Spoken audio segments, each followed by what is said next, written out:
This podcast is a product of the Florida Academy of Collaborative Professionals. Nothing in this podcast should be considered legal advice.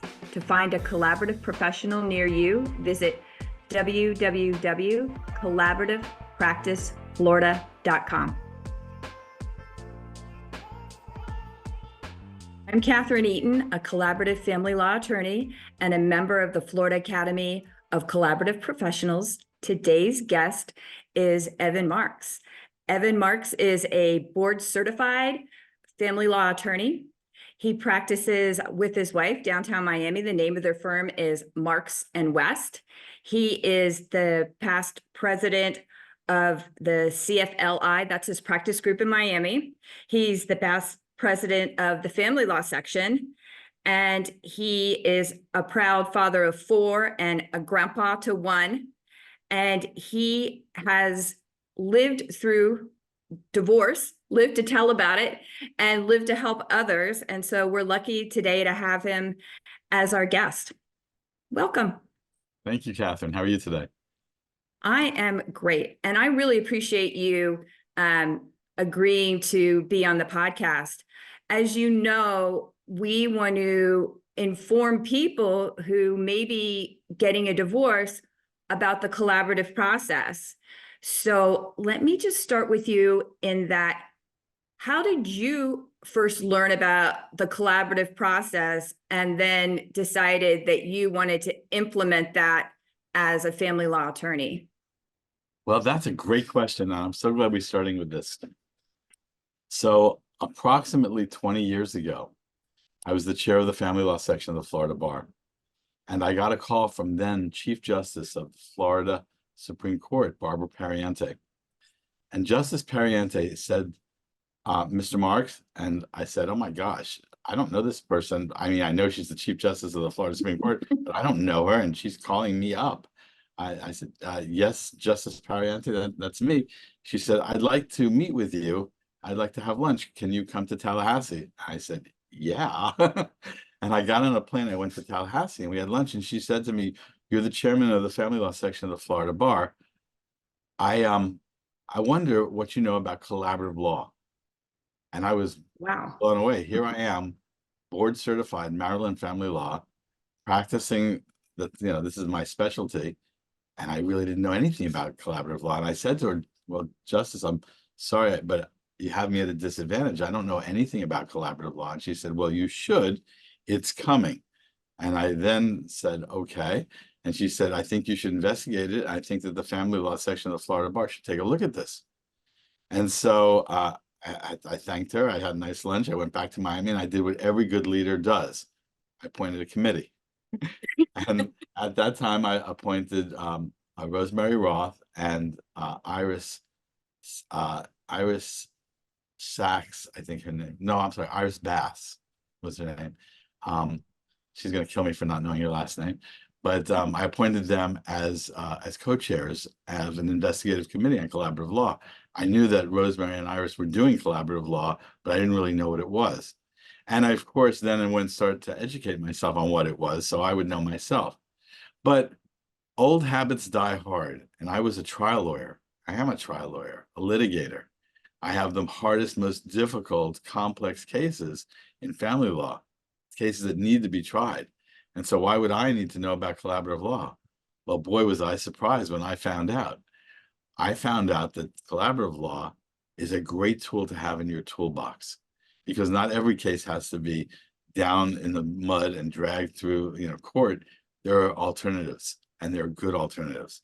And so I learned about this process of collaborative law. And I read Pauline Tesler's book, which you can get from the ABA. And I learned about it. And I went and I got trained. And I got trained and started using collaborative law in my practice for the cases that it fits, that's right for. And the rest is history. So you just said in cases that it fits. Can you give a brief description of what you think those cases that fit are? Sure. So not every case is right for collaborative law. Collaborative law requires the parties themselves first to be willing to cooperate with each other and to be willing to be transparent and to be willing to work together to try to find solutions for their family. And not everybody's willing to do that. Divorce is an emotional time. Divorce is a time when sometimes the parties hate each other more than they love their children. And so getting past the anger for people is sometimes a big barrier. Other times you have cases where one party has been in control of finances all the time and doesn't want the other party to know what those finances are and doesn't want to share in the wealth that was accumulated during the marriage, which is contrary to Florida law. Because in Florida law, marriage is a partnership and you share. And so if a party is not willing to be transparent, if a party is not willing to be goal-oriented, meaning finding resolutions to problems that that family has, case is not necessarily right for collaborative law. And then there's a very interesting area of law now that we're talking about whether collaborative law is right or not, and that is cases that have domestic violence. And so as a practitioner, I have to look at a case and say, is this case going to be right for collaborative law? Even if my client, who may be a victim of domestic violence, says to me, oh no, I can do collaborative law, I still have to look to see if the balance in the relationship is such that one person has so much coercive control over the other that collaborative is not going to work. And so I have to evaluate that, and a good lawyer has to do that. Intake is the most important time for a lawyer to see if a case can be collaborative. Problem is that not enough lawyers yet know about collaborative, even though the family law section and the Florida Academy of Collaborative Professionals and the local practice groups have tried their best over the last 20 years to promote collaborative law, to bring it to the mainstream, to let the public become aware of it, to know about it. It's still not as well known as it should be. And it's really funny because we went from having no statute, no law about collaborative law, just practitioners that got trained in how to do it and started doing it, to now where we have a Florida statute that provides basically a framework to be able to do collaborative law, to accept it as a valid method of alternative dispute resolution. We have a set of rules of procedure. We have a set of ethical conduct code guidelines, and people are now more and more becoming aware. But we still have a long way to go, and we need to train lawyers to be able to do this, and we need to be able to expose it to the general public. I guess that's one of the things we're doing here today. That's our goal today. So when somebody is considering getting a divorce and maybe they Google and find a lawyer and they go for a consult, should the attorney tell them about collaborative law? I think that that's part of the process in doing a consult, that you tell them all the possibilities. But what do you think? What do you think's happening? So under Florida's ethical code for the lawyers, it's called the Code of Professional Responsibility. A lawyer has a duty to advise the client as to all available methods for that client to pursue their litigation. And then with the client, after explaining those methods, to determine what would be the right one, the best one. Unfortunately, if you don't know what collaborative law is or how it works, you can't advise your client. And so it's really incumbent now upon lawyers to know that. And more lawyers are learning that and are knowing that. I had the privilege a couple of years ago to speak at the certification review course for the first time on collaborative law. The certification review course that they have over 1,000 lawyers and judges attend every year is that practice family law, that are in the family law area, is an opportunity for them to basically get spring training, a refresher course on all aspects of family law. And only 2 years ago, for the first time, was collaborative law brought into that program. So it's getting there bit by bit, and as we continue to educate lawyers, then lawyers are able to educate their clients as well. So maybe when somebody goes for their consult with an attorney, hopefully they've heard the podcast and they could ask the attorney, well, what about collaborative? So exactly. And collaborative is not cooperative. What do I mean by that? Well, if you go into if you're a client and you say, I need to get a divorce, and my husband and I don't want to kill each other, and we certainly don't want to lose all of our money in the process by paying legal fees and accountant fees and mental health professional fees and to go through all of the stress and trauma of court. You know, the lawyer should be able to say, oh, well, let's talk about this collaborative process. It's an alternative dispute resolution procedure, and it may be right for you. And so that's, you know, that's on intake. And how does the client say, what does the client say? The client says, oh, that's a great idea.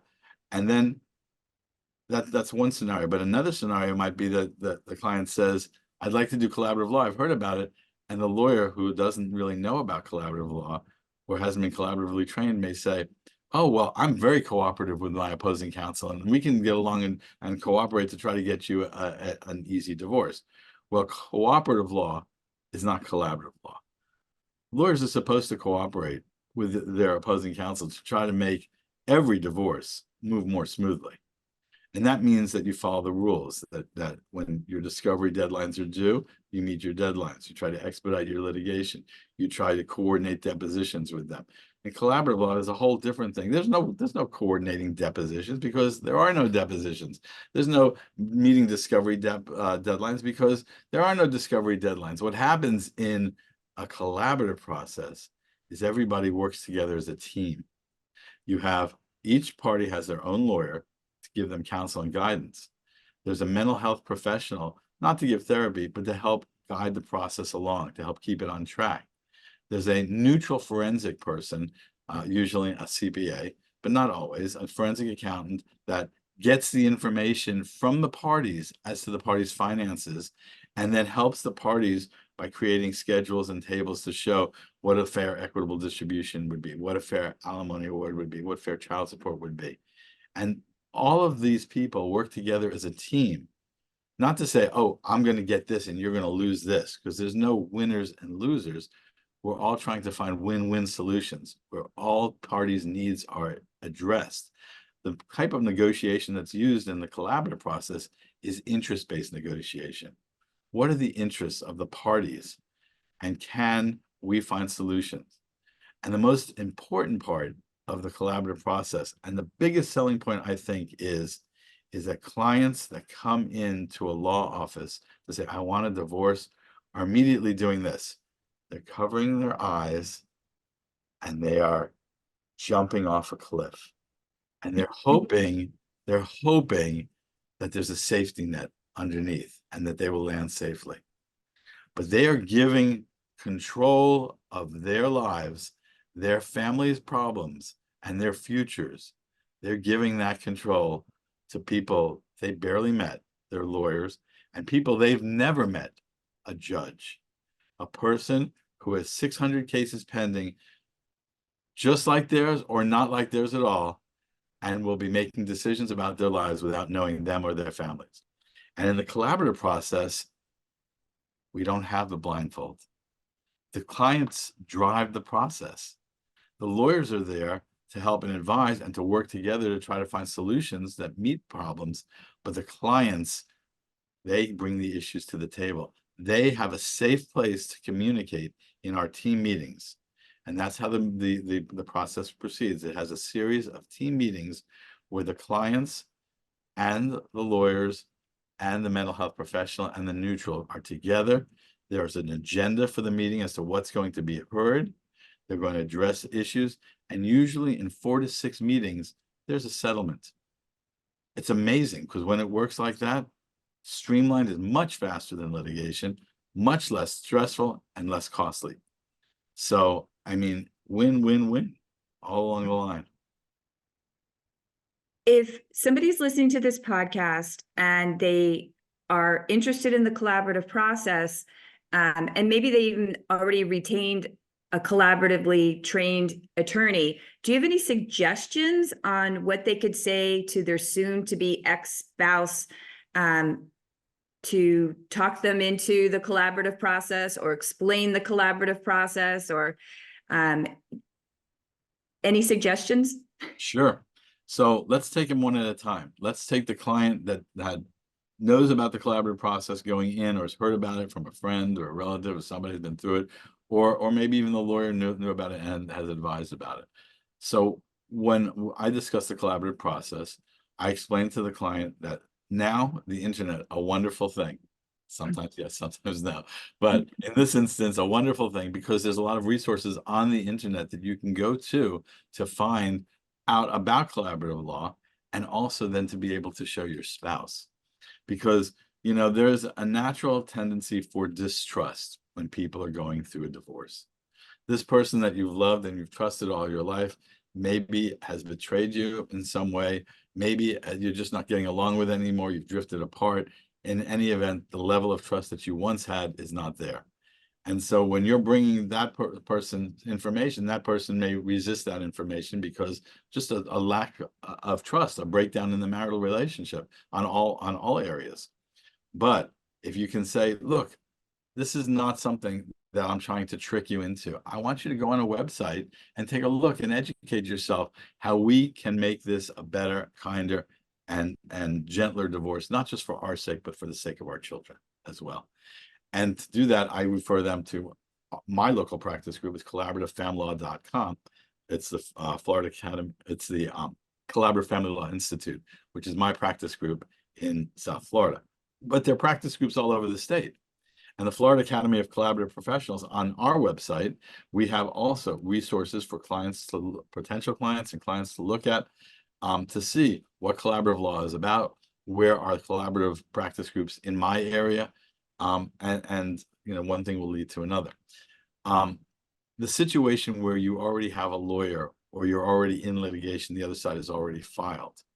The good news here is that most of the jurisdictions in Florida now have an administrative order regarding collaborative law, because collaborative law is encouraged. Public policy says settle cases, don't litigate cases.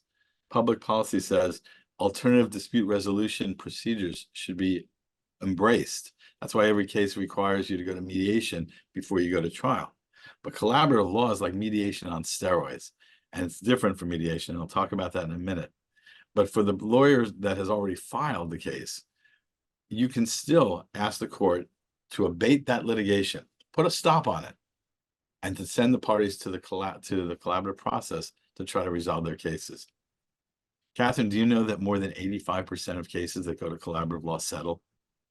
That's a pretty high number. That doesn't surprise me. I didn't know the statistics, but that does not surprise me. I absolutely believe in the process compared to the alternative. Oh, yes. So do you want to talk a little bit, you want me to talk a little bit about mediation and how that's different? Because you said the word cooperative and collaborative are not the same. And then and you just mentioned before you go to trial, you're required to go to mediation. So would you explain the difference? So first of all, I will not say anything bad about mediation. Mediation is a great process. A lot of cases settle in mediation, and that's really important. And that's why it's required for any case that's being litigated to go to mediation before it goes to trial. Because if you can settle a case in mediation, you don't have to expend the time, the money, and the judicial resources to try your case in court. But what we found, excuse me, what we found is that mediation is too fast sometimes. You have people that have been together for years. They have relationships for years that they're now unwinding. And over the course of those years, a lot of assets have been acquired. A lot of issues involving the family have developed. You may have children with special needs. There's all sorts of, and every case is different, but all sorts of issues that may not be able to be addressed or may not even be thought of in a one-session mediation. And that's what mediation is. In some counties, it's an hour or 2 hours that you have to go to mandatorily. In some instances, you spend an entire day in mediation and even go through the night, and you end up signing an agreement at maybe 2 o'clock in the morning when you're bleary-eyed and you can't even see. And you shouldn't be making these kind of decisions because they have far-reaching consequences all in one shot. Now, collaboration, the collaborative law process, as I told you, you have agendas. So you start writing out these issues. What are the issues in this family? And there's a lot of issues, and you don't take them on all at once like you do in mediation. You gradually go through them. And in fact, solving one problem may lead you to a solution for another problem or lead you down the right path. And being able to do this gradually through a series of 4 to 6 team meetings is a much more it's a much more welcoming and encompassing way to address your problems for your family. If you have a situation that you have one issue that you just can't get off you just can't get off each side's stating that this is what they want. Their feeling is X and the other party's feeling is Y. Yes, a mediation can be great for that. And in fact, the collaborative process sometimes does bring in a mediator to handle discrete issues if we can't figure out a different way to solve it, because it is a good tool to use whether you're in litigation or the collaborative process. But the collaborative process is a much better way. You don't get the buyer's remorse that you get in mediation. So many times we've seen a mediation, the day after that agreement is signed, oh my gosh, I never should have done that. Why did you let me do that? The client may say. And you say, well, you did it. You understood it. No, I didn't understand it. It wasn't syncing with me. It was late. I was tired and I didn't realize about these other issues and I shouldn't have done that. You don't get that kind of buyer's remorse in collaborative because everything is thoroughly discussed and thoroughly addressed, and it's over a series of like I say, 4 to 6 meetings. How important do you think, I mean, I believe I already know your answer, but you've talked about being trained in collaborative, and you were trained years ago. So was I. Fortunately, more and more people are getting trained. But if somebody goes for a consult with an attorney and they're familiar with the collaborative process and their attorney says, okay, let's do it. How important is it for their attorney to be trained in collaborative? I think it's hugely important. And let me give you an analogy. Okay.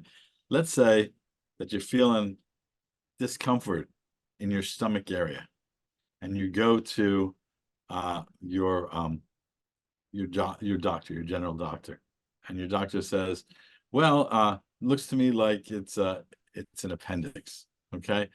I'm going to go and take your appendix out. Okay. And then you go there and you go to get your appendix out, and then the doctor comes back and says, I thought it was your appendix, but it wasn't. It's actually your gallbladder. Okay. Now, maybe that doctor's okay, and maybe the doctor can take out the gallbladder or do whatever needs to be done. Okay. But you would have liked to have known, I think, up front that it wasn't your appendix. And if you had gone to somebody that maybe have been a specialist with the GI person, gastrointestinal person, that person might have said, okay, we're going to do this test, this, and I'm pretty sure it's your gallbladder. You have a higher level of skill, obviously, with somebody that specializes in the particular area you need. And when you're going through a divorce, the worst time is for you to try to figure out, who I'm going to be represented by is hard enough without knowing what the skill level is of that person. And so you want to make sure that you have, because you only hopefully will go through a divorce once, and you want to make sure that going through this process, you're going to have the best and most skilled professional. To that end, you want someone that's been trained in this process. Collaborative law is different than litigation. And don't get me wrong, I still have the bulk of my practice is a litigation practice. I've been practicing family law for 43 years. And even now, most cases still go, the litigation route. Now, that's changing, and more of my cases are choosing collaborative, but as I said, it's not right for every case. And when you have a person that is not skilled in collaborative law, then you have a problem, because a litigation mode is, I want to win for my client. I'm not really concerned if the other party has less money and maybe they won't live in the same standard of living. I'm concerned about my client and what my client's standard of living is going to be and how that's going to be best for my client. Whereas the collaborative process requires the parties to make what's called a paradigm shift. It's a shift in the way they're thinking. They're saying, instead of saying I'm going to win everything from my client, what we're saying is, let's look at this family and see how we can make the best results for the family, how we can not leave one person in this position and one person down here, because that's not the best for the family. And so if we can come up with those solutions, that will be the best for the family unit, and that requires a different way of thinking. Collaborative is a funny word. If you go to the Oxford Dictionary, I pulled this out. The Oxford University Press says collaborative is either 1, working jointly on an activity or a project, or 2, to cooperate traitorously with an enemy. You think of the collaborators in World War II, that they were working with the enemy. So if you think that collaborative practice is defined by the second definition, where you're working traitorously, this is not collaborative, is not for you. But if you think that to collaborate is the first definition, to work jointly on an activity, a project together, then you're ready to make that paradigm shift, to look to see how you can think as a problem solver and a peacemaker, rather than a scorched earth kind of practitioner that does not really care about the consequences that will happen as a result of the litigation that they're undertaking. Well, thank you. Thank you for being a guest today, and thank you for sharing all that information. That time went really fast. I could talk for hours about collaborative because I really love it.